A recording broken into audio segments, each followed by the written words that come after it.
You wake up at 2 a.m. You don't know why. The room is dark, the house is quiet, and for a second, just a second, something in you feels wrong, off, like something is out there. You reach for your phone, the screen lights up. You scroll for 5 minutes without reading anything. Then you put it down and go back to sleep. That unease you felt, you didn't make that up. That's not anxiety. That's 300,000 years of memory sitting in your nervous system. Because for most of human existence, waking up in the dark meant something was actually wrong. Before we get to what ancient humans did at night, we need to understand what they were dealing with. Modern humans, Homo sapiens, emerged around 300,000 years ago in Africa. For almost all of that time, the night was not a rest period. It was the most dangerous part of the day. We are a diurnal species. Our eyes are built for daylight. We see in color, we have excellent depth perception, but our night vision is poor, far worse than the animals that were hunting us. A leopard's eyes gather 7 times more light than ours. Cave hyenas could run in packs of 20 at full speed through total darkness. Cave lions, 25% larger than any African lion alive today, were most active between dusk and dawn. When the sun dropped below the horizon, those animals came alive, and early humans, exposed in the African landscape, went blind. So, what did they do? The first answer is fire, but not in the way you might think. We tend to imagine prehistoric fire as a campfire, something nice, warm, glowing, people sitting around it. The reality was more deliberate than that. At Wonderwork Cave in South Africa, archaeologists have found evidence of controlled fire use dating back 1,000,000 years. By 400,000 years ago, fire control was widespread across human populations in Africa, Europe, and Asia. By the time modern humans appeared, fire wasn't a discovery anymore. It was a technology. People could produce it on demand. And at night, fire was a wall. Predators that had evolved over millions of years to ambush, to sprint, to stalk, they would not cross a fire line. It's hardwired into them. Even today, lions in the African bush avoid open flame. A campfire creates a zone roughly 30 feet in diameter that apex predators won't enter. For a small group of sleeping humans, 30 feet is enough. But there was an engineering problem. Fire goes out. A sleeping group can't keep a fire burning. The wood runs out. The flame dies down. And in the hours before dawn, when the fire is low and the darkness presses back in, the danger returns. So ancient humans solved it the way they solved most problems, together. In 2017, a team of researchers published a study on the Hadza people of Tanzania, one of the last remaining hunter-gatherer populations on Earth, living in conditions closely aligned with how our ancestors lived for hundreds of thousands of years. The researchers tracked sleep patterns across a group of Hadza adults for 20 nights using wrist-worn actigraphy devices. What they found was striking. Over those 20 nights, all members of the group were simultaneously asleep for a total of 18 minutes. Not 18 minutes per night, 18 minutes across the entire 3-week study. At every other moment, at least one person was awake. Not because they took turns, not because someone was assigned night watch. It happened automatically through what researchers called chronotype variation, the fact that different people have naturally different sleep schedules. Young adults sleep later and wake later. Older adults fall asleep early and wake early. Teenagers are up at midnight. Grandparents are up at 3. Infants wake at unpredictable intervals. A mixed-age group sleeping together always has someone awake. The researchers called this the poorly sleeping grandparent hypothesis. The older members of a group, lighter sleepers, earlier risers, function as unintentional sentinels. Their restlessness, which we now pathologize as insomnia, was once a survival trait. It kept someone alert in the dark hours when the fire was lowest and the predators moved. Think about that. Your insomnia might not be a disorder. It might be an inheritance. But fire and group vigilance were only the beginning. Ancient humans didn't spend the night just surviving it. They worked it.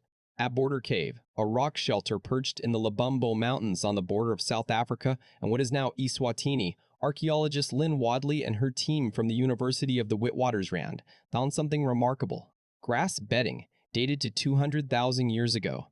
These weren't accidental piles of vegetation.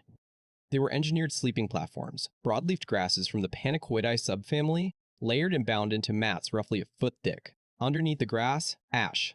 Not by accident, deliberately placed there, because the researchers found that ash, when spread as a fine powder, blocks the breathing and biting apparatus of ticks, fleas, and crawling insects. It dehydrates them, kills them without poison. Burned into the grass mats, they also found fragments of camphor bush, Tartananthus, an aromatic plant still used as an aerial insect repellent in rural East Africa today. These people were sleeping on engineered beds on a chemical pesticide base, with an aromatic repellent woven into the fabric. And when the beds got old and infested, they burned them and built new ones. Mixed into the same grass remains, stone tool debris, ochre fragments. The beds weren't just for sleeping, they were workspaces. People made tools on them, decorated objects on them, lived on them. The night at Border Cave wasn't dead time, it was productive time. Here is something that gets almost no attention in discussions of human prehistory. Anthropologist Polly Weissner of the University of Utah spent 40 years studying the Juhan Bushmen of the Kalahari Desert. In 1974, she took detailed notes on 174 daytime and nighttime conversations in their camps. When she analyzed the data, the difference was stark. Daytime conversations were mostly practical, hunting logistics, land disputes, complaints about other people. Around a third of all daytime talk was criticism, gossip, or conflict management. At night, around the fire, 81% of conversations were stories, not gossip. Stories. Tales about past hunts that went wrong and how they recovered.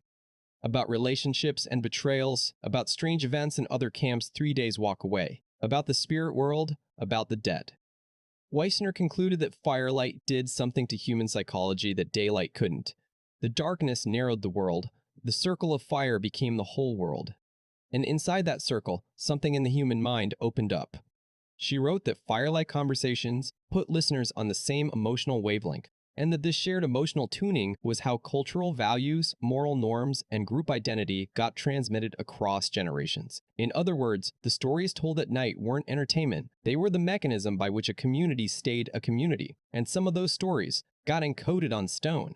Researchers from the universities of York and Durham studying 50 engraved stone plaques from southern France, carved by Magdalenian people roughly 15,000 years ago, found patterns of heat damage on the edges. The stones had been placed next to fire while being made. The researchers reconstructed grease lamps from the period and found that these lamps produce a circle of light about 10 feet in diameter. The carved animals on the plaquettes fit inside that circle. Jean-Michel Geneste, one of the lead researchers on Lascaux cave art, argues that prehistoric artists used lamplight as a storytelling device. You move the lamp, different animals emerge from the dark, one image at a time, a sentence of stone in a spoken story. The art we have puzzled over for a century wasn't made for museums. It was made for the dark, for a circle of people around a fire for a moment that vanished the instant the lamp moved on. So let's account for what a night actually looked like.